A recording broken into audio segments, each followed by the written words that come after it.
স্টেশনে যে লোকটাকে দেখছেন একটা পা নাই, আরে নাফরমান মানুষ। একটা মানুষকে দেখছেন দুটো হাত নাই, কোনোদিনও আল্লাহকে বলেছেন আল্লাহ গো আমি তো সুস্থ আলহামদুলিল্লাহ, আল্লাহ তুমি আমাকে পা দিয়েছো, হে আমার প্রতিপালক তুমি আমাকে এত সুন্দর চেহারা দিয়েছো, আমার হাতটা সুস্থ আলহামদুলিল্লাহ। এই ব্যক্তি আমরা কজন বলেছি? অথচ যার চোখ নেই সেই তো জানে চোখ না থাকার কত যন্ত্রণা, একটা পা নাই একটা হাত নাই কত যন্ত্রণা, অথচ আল্লাহ তাআলা আপনাকে দিয়েছে। আচ্ছা, এ আল্লাহর হক কেমন বলেন তো? এ আল্লাহর হক আদায় করা যাবে?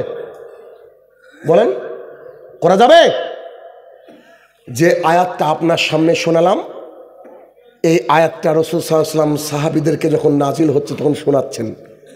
প্রত্যেকটা সাহাবী তাহাজ্জুদের নামাজ পড়তেন, প্রত্যেকটা সাহাবী তাহাজ্জুদের সালাত আদায় করতেন। যখন তাদের সামনে এই আয়াতটা নাজিল হয়ে গেল, তারা মনে করলো যে আমরা যে আল্লাহকে ভয় করছি, আল্লাহ যে হক, এই হক আমরা ঠিকঠাক দিতে পারছি না, তাই আল্লাহ আমাদের উপরে নাজিল করে দিয়েছেন। তখন সাহাবীরা করলো কি? সারা রাত তাহাজ্জুদ পড়ছে। সুবহানাল্লাহ।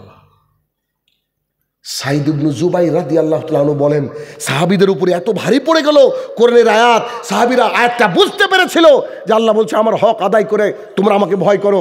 আমার আল্লাহ আমাকে অক্সিজেন দেয়, আমার আল্লাহ আমাকে খাবার দেয়, আমার আল্লাহ আমাকে মায়ের পেটে জীবিত রেখেছিল, আমার আল্লাহ আমার রিজিক দেয়, আমার আল্লাহ বিশ্ব জাহানের রিজিক দেয়। আমি যদি ভুল করি তাও আমার আল্লাহ আমাকে ক্ষমা করার জন্য প্রস্তুতি গ্রহণ করে রেখেছেন। সেই মাবুদের আমি কি করে শুকরিয়া আদায় করব? তাই সারা রাত তাহাজ্জুদ পড়তে পড়তে পা ফুলে ফেলল। সূরা আল ইমরানের 102 নম্বর আয়াত। তারা এইভাবে বুঝেছিলেন, কেন? তারা শিক্ষিত। অথচ কোরআনের এই আয়াত আপনাকে আমাকে তো কই পরিবর্তন করতে পারেনি। একদিন আমি সালাত আদায় করছি আমাদের মসজিদে, আমাদের ইমাম সাহেব কিরাত করছে জলঙ্গির মসজিদে। তো একটা আয়াত শুনে আমার মনটা একেবারে আকুপাকু করতে লাগলো। আমি ভাবছি যে তাড়াতাড়ি সালাম হচ্ছে না কেন, তাড়াতাড়ি সালাম ফেরাচ্ছে না কেন। সালাম যখন শেষ হয়ে গেল আমি সবাইকে ডাকলাম, আমাদের লোকগুলাকে ডেকে আমি বলছি, আচ্ছা আচ্ছা শোনো শোনো, একটা ফিলিংস আমি শেয়ার করব। আমি বলছি আমি শাহিনুর রহমান। তো ফিলিংসটা কি? এখানে আয়াতের মধ্যে আল্লাহ সুবহানাহু ওয়া তাআলা বললেন যে তোমরা চিন্তিত হয়েও না, মুমিনরা সফল কাম হবে, খুব শীঘ্রই তোমাদেরকে বিজয় দান করা হবে। আমি তাদের সবাইকে বললাম, আচ্ছা মুহাম্মদ সাল্লাল্লাহু আলাইহি ওয়াসাল্লামের উপরে কত অত্যাচার নেমে এসেছে, সাহাবীদের উপরে কত অত্যাচার নেমে এসেছে, ঠিক এমন অবস্থায় আমার প্রতিপালক নাজিল করে দিচ্ছেন যে তোমরা টেনশন করো না, খুব তাড়াতাড়ি তোমরা বিজয়ের মুখ দেখবা। আমি বলছি তখন আমার ছেলেগুলোকে বলছি, আচ্ছা এই আয়াত যখন নাজিল হয়েছিল আমার মনে হয় প্রত্যেকটা সাহাবী কেঁদেছিল। কেন? আমার আল্লাহ আমাকে বলছে তোমরা টেনশন করো না, আমি তোমাদের সাথে আছি, খুব তাড়াতাড়ি বিজয় হবে। তখন আমাদের মসজিদে সবার চোখে পানি, বুঝে আসলে তো ভেবে দেখিনি। তো শিক্ষিত হতে গেলে দুনিয়াবি শিক্ষিতর কোনো গুরুত্ব নাই। একটা ডাক্তার কি খেলো কি অর্জন করলো, দ্যাট ডাজেন্ট ম্যাটার। আসল ঘটনা কি? কিয়ামতের মাঠে তুমি কতটা উত্তর দিতে পারবা। তাই তো উকিল, ডাক্তার, মাস্টার, ইঞ্জিনিয়ার কবরে বলবে হা হা লা আদরি, আমাদের কোনো ক্ষমতা নাই উত্তর দেওয়ার। কিন্তু একটা মাদ্রাসায় পড়া ছেলে, একটা দিন জানা ছেলে কি বলবে? হুয়া মুহাম্মাদুর রাসূলুল্লাহ সাল্লাল্লাহু আলাইহি সাল্লাম, উত্তর দিয়ে দেবে। তখন ফেরেশতা বলবে আমরা জানতাম তুমি উত্তর দিবা, এ হচ্ছে তোমার কবর। এই দেখো এদিক থেকে 70 হাত, এদিক থেকে 70 হাত, একেবারে প্রশস্ত করে দেওয়া হয়েছে। আসল কামিয়াবি কখন? মৃত্যুর পরের জীবন, আসল কামিয়াবি। তো একটু আগে ফিরে আসি। সাইদ ইবনে জুবাইর রাদিয়াল্লাহু তাআলা আনহু বলছেন, সাহাবায়ে কিরামের উপরে ভারী পড়ে গেল, আমার আল্লাহর হক আদায় করে ভয় করো। আল্লাহর হক তো চারটি খানিক না, আল্লাহর হক কি করে আদায় করব? সাহাবীরা কেউ কাউকে না বলে সারা রাত শুধু কাঁদছে, সারা রাত কেঁদে কেঁদে পাটা ফুলিয়ে দিয়েছে, একেবারে দাঁড়িয়ে দাঁড়িয়ে সালাত আদায় করছে। কেন? আমরা বোধহয় আল্লাহর হক আদায় করতে পারছি না।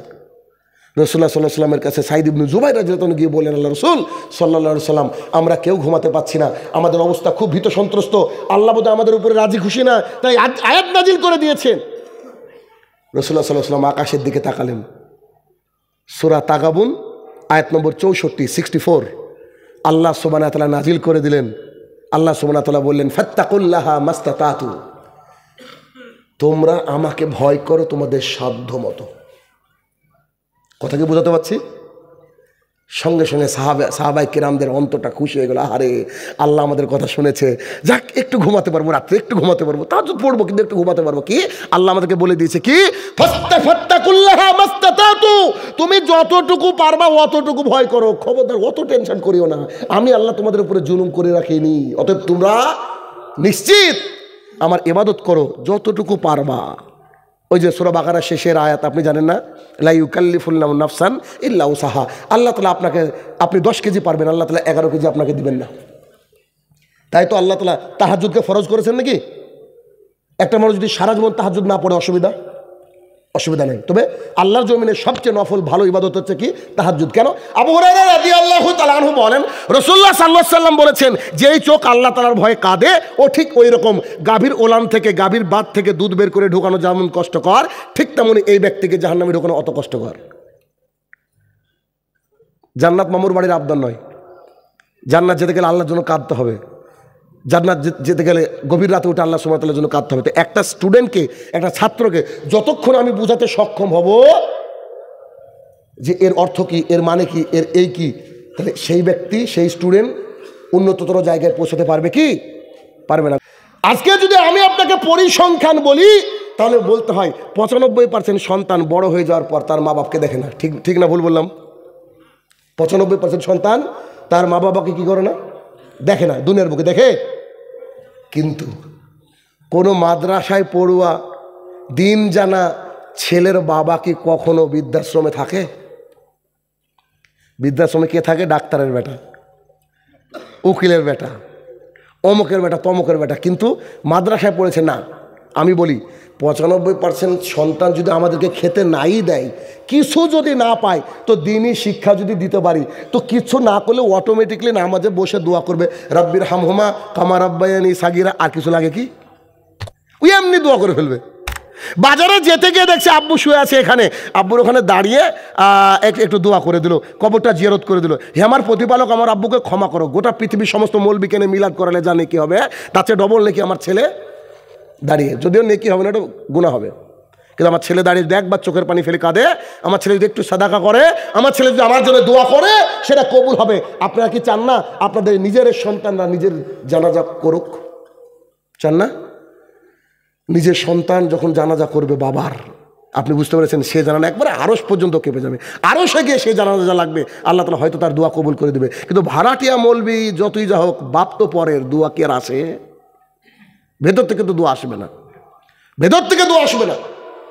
এই জন্য শিক্ষা এমন একটা জিনিস, একটা সমাজকে পরিবর্তনের জন্য এর বিকল্প কোনো ভূমিকা নেই।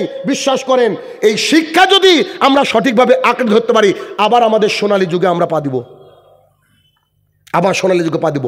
বলেন তো, মুহাম্মদ সাল্লাল্লাহু আলাইহি ওয়াসাল্লাম যখন জন্মগ্রহণ করছেন, ওই জামানাটাকে কি বলা হতো? কি বলা হতো?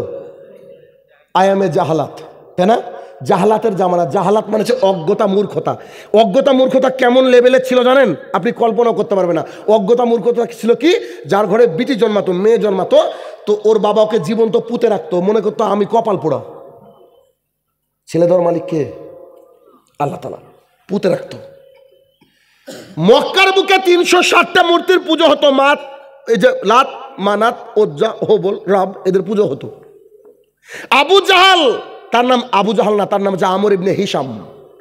আবু জাহাল তার নাম, মুহাম্মদ সাল্লাল্লাহু আলাইহি ওয়াসাল্লাম তার নাম রেখেছেন আবু জাহাল। তিনাকে বলা হতো আবুল হাকাম, জ্ঞানীদের পিতা। কি বলা হতো? জ্ঞানীদের পিতা। তিনার মধ্যে ইসলামটা নাই, তাই মুহাম্মদ সাল্লাল্লাহু আলাইহি ওয়াসাল্লাম তাকে ডেকেছে আবু জাহাল, মূর্খের পিতা। তার মানে যে ব্যক্তির মধ্যে ইসলাম নাই, এ ব্যক্তিকে মূর্খ 100%, কোনো প্রশ্নই নাই, কোনো প্রশ্ন নাই। আপনি যদি বলেন সাইন্টিফিকলি প্রুভ করতে, আমি করতে পারবো। আপনি যে কোনো দিক দিয়ে বলেন, আমি তাকে প্রমাণ করে দেবো। যার মধ্যে ইসলাম নাই, ওই ব্যক্তি ও মানুষের পর্যায়ে পড়ে না, পশু। ওর দ্বারা যে কোনো কাজ হতে পারে পৃথিবীর বুকে।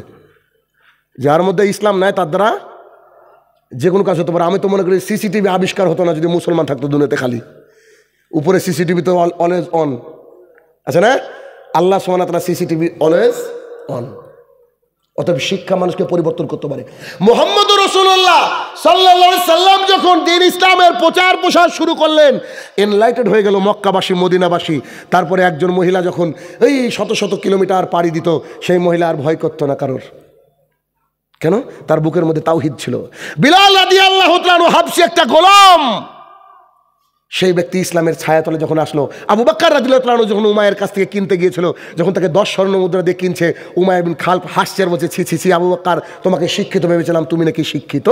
তুমি যদি আমাকে 1 টাকা দিতা তাও দিয়ে দিতাম, বিলালকে এতবার মেরেছি, এর দ্বারা কোনো কাজ নেই। আবু বকর রাদিয়াল্লাহু তাআলা উল্টো মিসকে হেসে বলছে, ওরে পাগল, ওরে বেকুফ, খালি 10 দিরহাম নয়, 10 স্বর্ণ মুদ্রা নয়, যদি তুই 100 চাইতে আমার কাছ থেকে আমি 100 দিতাম। কেন? বিলাল হচ্ছে স্পিসিয়াস একটা জিনিস, মূল্যবান জিনিস। কেন? ইসলাম যার মধ্যে আসে তার চেয়ে মূল্যবান পৃথিবীতে কেউ হতে পারে? হতে পারে না, হতে পারে না, অসম্ভব হতে পারে না। রাসূলুল্লাহ সাল্লাল্লাহু আলাইহি সাল্লামের জামানা চলে গেল, ইসলামের একটা অস্তমিত সময় আসলো। এই এতক্ষণ যে আলোচনা শুনলেন কোরআন হাদিস থেকে, এতক্ষণ ঠিক আছে। এখন যে কথাগুলো বলবো এটা আপনাকে বাড়িতে নিয়ে যেতে হবে, জানি কষ্টকর, তাও নিয়ে যেতে হবে। ইসলাম যদি আল্লাহর জমিনে কায়েম হয়, ইসলাম যদি আল্লাহর জমিনে থাকে, তাহলে সে সমাজ, সে জাতি উন্নততর জায়গায় পৌঁছাবে, কোনো সন্দেহ নাই। মক্কার বুকের মুনাফিকরা নামাজ পড়তো, কিন্তু পেছনে পড়তো, আর আমাদের দেশে 95% শুক্রবারে যায়, শুকুর আলী, এ দ্বারা কোনো সমাজ পরিবর্তন নেই। বেশিরভাগই আমি গোটা পশ্চিমবঙ্গ, কেরালা সহ বাংলাদেশ সহ বিভিন্ন জায়গায় প্রোগ্রাম করে দেখছি, বেশিরভাগ জায়গায় মসজিদ কমিটি, মাদ্রাসা কমিটি, স্কুল কমিটি, অমুক কমিটি সব বাটপার। বেশিরভাগ ও খালি স্কুল চালাচ্ছে, ইসলামিক স্কুল বলে, ও নিজে নামাজ পড়ে না। পশ্চিমবঙ্গের সবচেয়ে বড় স্কুল, মুসলমানদের স্কুল নামে পরিচিত, দাড়ি চাছা, প্রতিদিন মোহাম্মদ সাল্লাল্লাহু আলাইহি ওয়াসাল্লামের সুন্নাতকে চেয়েছে বাথরুমের মধ্যে ফেলে দিয়ে বলছে আমি মুসলমান। আশ্চর্য লাগে, ও খবিশ। ও মুসলমান কিসের? মুসলমান কাকে বলে? একজন মানুষ তার নিজের খোয়াইশ, নিজের ইচ্ছাকে আল্লাহর কাছে সমর্পণ করে দেয়, তার নাম কি? মুসলমান। কেমন দেখেন দেখেন দেখেন দেখেন, একটা মানুষ যখন ঘুমায় না, সবচেয়ে গাঢ় ঘুম কখন হয় বলেন তো? সবচেয়ে গাঢ় ঘুম কখন হয়? ফজরে না? ফজরের আগে তো গাঢ় ঘুম হয়। আমার অন্তর চাইছে আমি একটু ঘুমিয়ে থাকি, মুয়াজ্জিন বলছে আসসালাতু খায়রুম মিনান নাওম, বলছে যে ঘুমেছে নামাজ উত্তম। আমাকে ডাকছে মুয়াজ্জিন, হাইয়া আলাস সালাহ, আমাকে ডাকছে মুয়াজ্জিন। আমার মন বলছে কি করি, আমি ঘুমাই, আর মুয়াজ্জিন কি বলছে? মসজিদে আসো। এখন আমার ইচ্ছাকে কবর দিয়ে উঠে একবারে ঠান্ডা পানি, তো না মনে হচ্ছে কাশ্মীরে আছি, এরকম পানি দিয়ে অজু গোসল করে মসজিদে চলে গিয়েছি। তাহলে আমার ইচ্ছাকে কবর দিয়ে, আমার ইচ্ছাকে নিয়ে আল্লাহর কাছে সমর্পণ করলাম, এর নাম হচ্ছে মুসলমান। এর নাম হচ্ছে মুসলমান। অর্ধ পৃথিবী যিনি, অর্ধ পৃথিবীর খলিফা যাকে বলা হয়, ওমর ইবনুল খাত্তাব তো আছেন, তার অনেক পরের জামানার কথা। আবু জাফর হারুন আর রশিদ নাম শুনেছেন? নাম শুনেছেন? আবু জাফর হারুন আর রশিদ মাত্র 15 বছর বয়সে সিংহাসনে বসেছেন। 20 বছর বয়স থেকে তিনি তার সাম্রাজ্য পরিচালনা করেছেন। আর 20 বছর আর 15 বছর আমাদের প্রেম আর ফ্রি ফায়ার, পাবজি ছাড়া আর কিছু নেই। দেখেন তো আরেকটা আছে নেশাদার দ্রব্য, প্রেম আর পাবজি, এই 3টে ছাড়া দেখেন 15-20 বছরের কিচ্ছু নাই এছাড়া। আর তিনি শাসনভার হাতে নিয়েছেন। শাসনভারকে হাতে নেওয়ার পর বাগদাদ নগরীতে ইতিহাস পড়েন, গোটা পৃথিবীর মধ্যে উন্নততর একটা গবেষণা কেন্দ্র তৈরি করলেন, যেখান থেকে মেডিসিনের গবেষণা শুরু হয়, যেখান থেকে পৃথিবীর থেকে প্রথম গবেষণাগার, মহাকাশ গবেষণাগার শুরু হয়, যেখান থেকে সোসিওলজি, বায়োলজি, কালচার সমস্ত কিছুর উপরে ওইখান থেকে মানুষ পিএইচডি করতে শুরু করে। ওখানে তিনি একটা পরীক্ষাগার তৈরি করেছিলেন, গোটা পৃথিবীর ইতিহাসে সেরা। তিনার নাম হচ্ছে আবু জাফর হারুন আর রশিদ। বাদশাহ হারুন আর রশিদ কি করেছিলেন? তিনি এডুকেশন চালু করেছিলেন। আব্দুর রহমান আর দাখিল 22 বছর বয়সে সিংহাসনে বসেছিলেন। 34 বছর যাবৎ তিনি স্পেনকে শাসন করেন। কত বছর? 34 বছর। আপনাকে কি দিয়ে বুঝাবো বলেন? তাদের ইতিহাস যদি আমরা পড়ি তো গোটা পৃথিবীর বুকে সবচেয়ে উন্নততর মানুষ হচ্ছে মুসলমান। মুসলমান ছাড়া কেউ উন্নততর ছিল না। কেন? মুসলমান হাতে কোরআন ছিল। কোরআন হচ্ছে গবেষণার কিতাব, কিন্তু আমাদের কাছে তাবিজের কিতাব। আমাদের কাছে তাবিজের কিতাব। আব্দুর রহমান নাসের 891 হিজরিতে জন্ম। 891 হিজরিতে জন্ম আব্দুর রহমান নাসের। তিনি তার বাসস্থান, তিনি যেখানে দখল করেছিলেন স্পেনের কর্ডোবা, নাম শুনেছেন? কর্ডোবা, কর্ডোবা নগরীতে তিনি শিক্ষা প্রতিষ্ঠান করেছিলেন। আপনি হয়রান হয়ে যাবেন এই কথা শুনলে। তিনার জামানায় 120টা স্কুল ছিল মুসলমানদের জন্য, টোটালি ফ্রি। আব্দুর রহমান নাসের তিনি কি বলছেন? তার জামানায় 120টা বিদ্যালয় কি ছিল? ফ্রি। এখানে পড়ো, খাও, থাকো, টাকা লাগবে না। মুসলমানরা আজকে পারে না, আজকে মানে বেশি পারে, কিন্তু সবাই হচ্ছে আত্মকেন্দ্রিক। নিজে বাঁচলে বাপের নাম, বলেন একটা কথা, মানে নিজে উন্নত হবে কিন্তু পরের ছেলেটা নষ্ট হোক, এটা হচ্ছে বৈশিষ্ট্য। তার জামানায় 70টার উপরে লাইব্রেরি ছিল, লাইব্রেরি। এই এখান থেকে লোচনপুর, এদিকে ডোমকল, করিমপুর অবধি খুঁজেন কটা লাইব্রেরি আছে এলাকায় বলেন? পড়তে যায় এখন কেউ লাইব্রেরিতে? আপনি শুনলে আরও তাজ্জব হয়ে যাবেন। 70টার উপরে লাইব্রেরি ছিল। একটা লাইব্রেরিতে বইয়ের সংখ্যা ছিল মাত্র 60 লাখ। কত? মাত্র 60 লাখ। আমার আর রাহুলের লাইব্রেরি যেটা আছে আইএমসি, এই লাইব্রেরিতে আমাদের খালি হিন্দু ধর্মের যা কিতাব আছে গোটা পশ্চিমবঙ্গে নাই। কোনো ঠাকুর মাকুর যত আছে কারোর বাড়িতে নাই। এত কিতাব আমাদের কেনা হয়েছে। আপনি চলেন, ওই কিতাব দিয়ে আপনাদের 50-100 জনকে কবর দেওয়া হবে। এত কিতাব পড়তে হয় ভাই, না পড়লে তথ্য কোথা থেকে পেলাম? না পড়লে জাতির সামনে কি করে কথা বলবো, বোঝেন না? আমাদের পেছনে সবাই লেগে আছে, চারিদিক থেকে লেগে আছে। কিন্তু আমরা যদি শিক্ষিত হতাম, আমার সন্তান যদি ডিএসপি হতো, আমার ছেলে যদি আপনার পুলিশ সুপার হতো, আমার ছেলে যদি এদেশের সর্বোচ্চ বিচারপতির আসনে থাকতো, এটা দাড়িওয়ালা লোক থাকতো, তাহলে সমাজে ইনসাফ কায়েম হতো। বিডিও দাঁড়িয়ে পড়বে, আল্লাহু আকবার বলে ইমামতি করবে, পেছনে সবাই ইমামতি করবে। বিএলওর অফিসে ও দাঁড়িয়ে ইমামতি করবে। তো ইমামতি কি করে করবে? যে ঘুষ খাওয়া খায় হারামখোর। এখন তো কিছু কিছু section, passport office, BLO office, আর ওই এই যে পাড়া পাড়া খিচুড়ি রান্না করা স্কুল, এখানে তো চুরি করা ফরজ।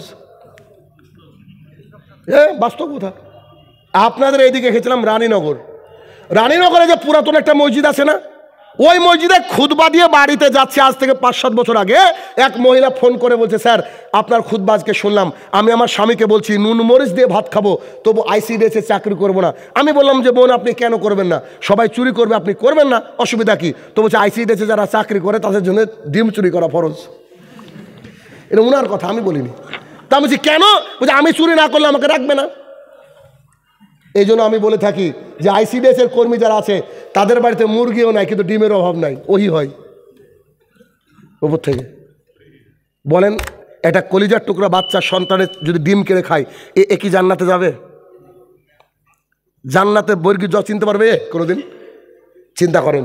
ঠিক এইভাবেই ওই সেই কোনো একটা গ্রামে শুনেছিলাম, ওই যে এখন সরকার থেকে বাথরুম দিচ্ছে না, পায়খানা বাথরুম, ওই যে নির্মল ভারত করছে আর কি, নির্মল মানে কেউ যেন বাথরুমে না যায়, মানে বাইরে না যায়। পুরুলিয়াতে এই যে কদিন আগের জুমায় পুরুলিয়াতে খুতবা ছিল আমার, 12 ঘন্টা খালি গাড়িতে বসে থেকে, যে গাড়িতে 12 ঘন্টা গিয়ে খুতবা দিয়ে আসলাম আমি। আগের দিন গিয়েছিলাম, তো ওই পুরুলিয়াতে গিয়ে দেখছি মানুষ এখনও বাথরুম করে মাঠে। সভ্যতা এখনও পৌঁছায়নি।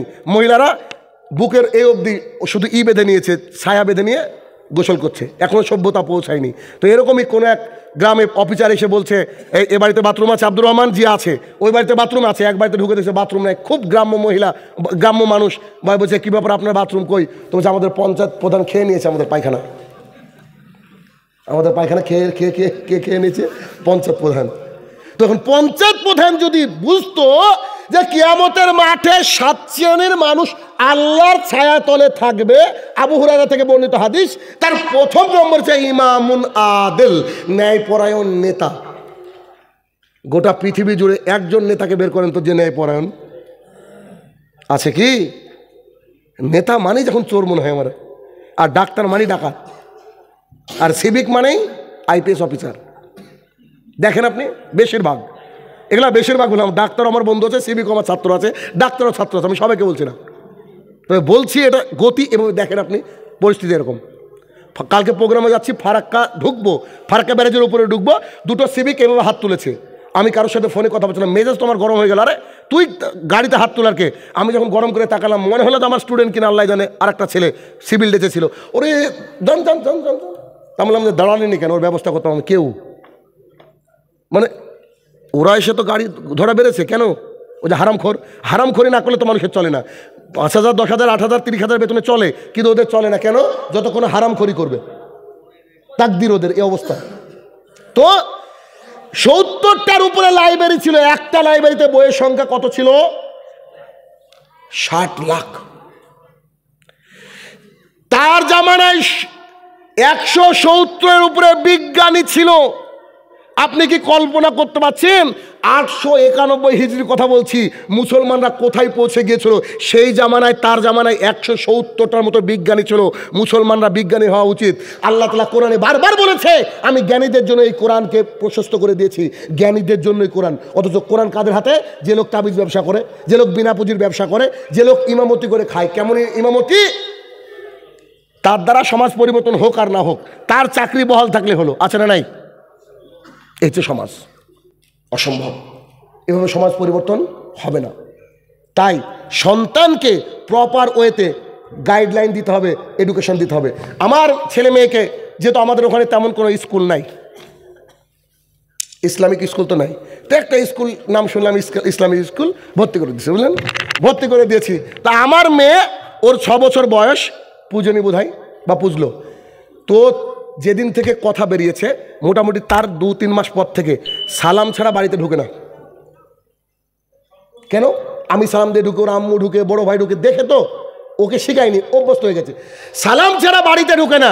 একদিন দেখছি বাড়িতে ঢুকে পড়েছে, আমি ডাইনিংয়ের উপরে বসে আছি, বাড়িতে ঢুকে ব্যাগটা এরকম খুলে ফেলে দিয়েছে। আমি ভাবলাম যে আম্মু আমার গরম আজকে। তো ও যখন ঢুকেছে, সালাম দেয়নি, আমি তখন বলছি আসসালামু আলাইকুম। ও তখন জামা খুলছে, উত্তর দিছে না। আমি বলছি আসসালামু আলাইকুম, আমিও টার্গেট দিয়েছি, তুই উত্তর না দেওয়া পর্যন্ত কথা হবে না। তো তখন আমিও সালাম দিচ্ছি বারবার, কতবার দিয়েছি জানি না, 6-7 বার হবে বোধহয়। খালি ঘুরে বেড়াচ্ছে, মানে ওর রাগ হয়েছে প্রচণ্ড। তখন হঠাৎ করে 5-6 বার পর বলছে ওয়ালাইকুম আসসালাম। তা আমি বলছি তুমি সালাম দিয়ে বাড়িতে ঢুকলো না? বলছে আসসালামু আলাইকুম। তাহলে যে কী ব্যাপার? বলছে আমাদের নবী কি হিন্দু নাকি? প্রথম কথা আমার মেয়ের এইভাবে বলছে, আমাদের নবী কি হিন্দু নাকি? আমি বলছি আম্মু কী হলো? বলছে স্কুলে মাস্টার বলছে কালকে তোদের নবীর জন্মদিনের জন্য ছুটি। ওর বাপ বলে যে নবীর জন্মদিন নাই, ও শুনেছে, ওর মেজাজ খারাপ হয়েছে যে আমি একটা ইসলামিক স্কুলে পড়ি, যে স্কুলে সূরা ফাতিহা পড়ায়, সেই স্কুলের লোক কেন নবীর জন্মদিনে ছুটি দিল কেন? এবার দেখবেন যে বাড়িতে ছেলে আর মেয়ে আছে, ওই বাড়িতে 2 ভাই বোন সারাদিন লড়ে। আল্লাহ জানে কোন এনার্জি ট্যাবলেট খায় ওরা, কখনো ক্লান্ত হয় না, আছে না? যার 2টো ছেলে মেয়ে আছে বুঝবেন, এ ওর দোষ, ওর দোষ। সঙ্গে সঙ্গে ছেলেটা এসে বলছে, এই তুই যে এত বড় ডায়লগ দিছিস আব্বুর সামনে, তো তুই যে জনগণ মন পড়িস। আমার ছেলে আমার মেয়ের দোষ দিছে আমার সামনে, মানে আমার মেয়েকে একটু বেশি ভালোবাসি, তো এই স্বাভাবিক, প্রত্যেক বাবা নাকি তার মেয়েকে ভালোবাসে। তো আমার সামনে বলছে তুই যে প্রতিদিন আব্বু যে নিষেধ করেছে, তারপর তুই জনগণ পড়িস। তো ও আমার মেয়ে ও বলছে ওরে পাগলা, আমি তখন আস্তাগফিরুল্লাহ পড়ি। বলছে ওরা যখন জনগণ পড়ে, আমি তখন কি পড়ি? আস্তাগফিরুল্লাহ পড়ি। কারণ ও বুঝে গিয়েছে ভারত ভাগ্য বিধাতা নয়, ভাগ্য বিধাতা কে? আল্লাহ সুবহানাহু ওয়া তাআলা। আমার মেয়ের সামনে যদি 3 জন নারী যায়, 2 জন নারী বোরকা পরে আছে, 1 জন পরেনি, আমার মেয়ে কনফার্ম যে ওর নাম হচ্ছে, বুঝতে পারেননি, পার্বতী, মানে হিন্দু। ও এটা বুঝে নিয়েছে যে যে হচ্ছে বোরকা পরবে ও মুসলমান, আর যে বোরকা পরে না ও হিন্দু, এটা বুঝে গিয়েছো। তার মানে তরবিয়ত দিয়ে মানুষ করতে হবে। আজকে এখানে অনেক লোক বসে আছেন, অন্য 2-5 জন মানুষকে সালাম দিল, নিজের বাড়িতে সালাম দেন না, ঠিক না? বলেন, নিজের বাড়িতে সালাম দিতে লজ্জা লাগে, বলে না? কিন্তু রাসূলুল্লাহ সাল্লাল্লাহু আলাইহি ওয়াসাল্লাম বলছে কেউ যদি কোনো বাড়িতে সালাম দিয়ে ঢুকে, ওই বাড়ির হেফাজতের দায়িত্ব আমার। সুবহানাল্লাহ। আপনার ছেলে যখন আপনার সামনে গিয়ে আলিফ লাম মিম যালিকাল কিতাবু লা রাইবা ফিহি হুদাল লিল মুত্তাকিন বলে আপনার সামনে তেলাওয়াতের টান দিবে, একটা তেলাওয়াত করবে, আপনার অন্তরটা ভরে যাবে। শোনেন, পৃথিবীর বুকে সন্তানকে এটিএম কার্ড বানিয়ে লাভ নেই, কারণ এটিএম কার্ড থেকে টাকা উঠতেও পারে, আবার না উঠতে পারে। 95% এটিএম কার্ডে টাকা উঠে না। কিন্তু সন্তানের মধ্যে যদি ইসলামটাকে পুট করা যায়, ইনশাল্লাহ আপনার সন্তান আপনাকে খেতে দিক আর না দিক, অন্তত বৃদ্ধাশ্রমে পাঠাবে না। আপনার সন্তান আপনাকে খেতে দিক না দিক, জানা যায় যখন দাঁড়িয়ে বলবে আল্লাহুম্মা গফিরলি, এই শব্দটা যখন তার মুখ দিয়ে আসবে, ঝরঝর করে কলিজা ফেটে তার মানে রক্তক্ষরণ হতে লাগবে, তার চোখ বেয়ে পানি পড়তে লাগবে।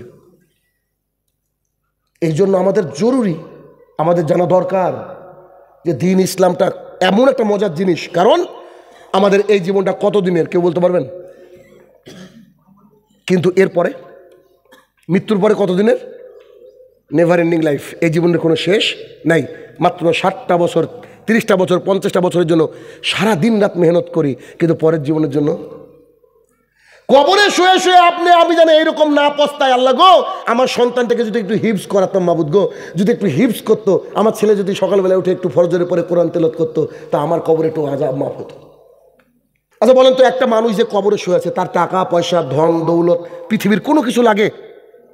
তার শুধু লাগে একটু দোয়া, একটু দোয়া। কিন্তু এখানে যারা আমরা সবাই বসে আছি, আমি সহ, দেখেন অনেকে আমাদের দাদার নামটা বোধহয় ভুলে গিয়েছি, তাই না? দাদার কবর যে কোন দিকে আছে তাও আমরা জানি না। অনেকেই কবর যত পুরনো হয়, জিয়ারত তত পুরনো হয়ে যায়। একে একে একে একে আস্তে আস্তে মানুষকে সবাই আমরা ভুলে যাই। কিন্তু বাবা আর সন্তান এই রিস্তাটা কঠিন রিস্তা, এই রিস্তাটা কঠিন রিস্তা।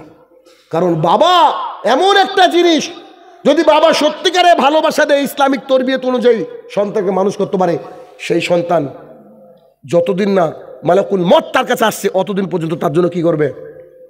দোয়া করতে থাকবে, তার জন্য দোয়া করতে থাকবে। কারণ যখন কেউ কোনো ভালো কাজে নিয়াত করে, আল্লাহ তাআলা ফেরেশতাকে বলছে নেকি লিখ, ফেরেশতা বলছে করেনি, যে বলছে তুই লিখ না। আর ও যদি খারাপ কাজে নিয়াত করে, তা আল্লাহ তাআলা বলছে লিখিস না, বলছে কেন? ও করলে তখনই লিখবি। এই জন্য আল্লাহ সুবহানাহু ওয়া তাআলার হক আদায় করা সম্ভব নয়, তিনি গফুরুর রহিম।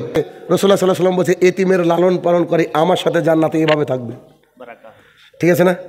1 2 বারাকা নাজিল হবে। 3 রাসূলুল্লাহ সাল্লাল্লাহু আলাইহি ওয়াসাল্লামকে একজন ব্যক্তি এসে বলছে আমার অন্তর খুব কঠোর, কি যে করবো চোখে পানি আসে না। তখন মুহাম্মদ সাল্লাল্লাহু আলাইহি ওয়াসাল্লাম বলছে এতিমের মাথায় হাত বোলাও, তখন আমাদের অন্তরটাও যেন শুদ্ধ হয়।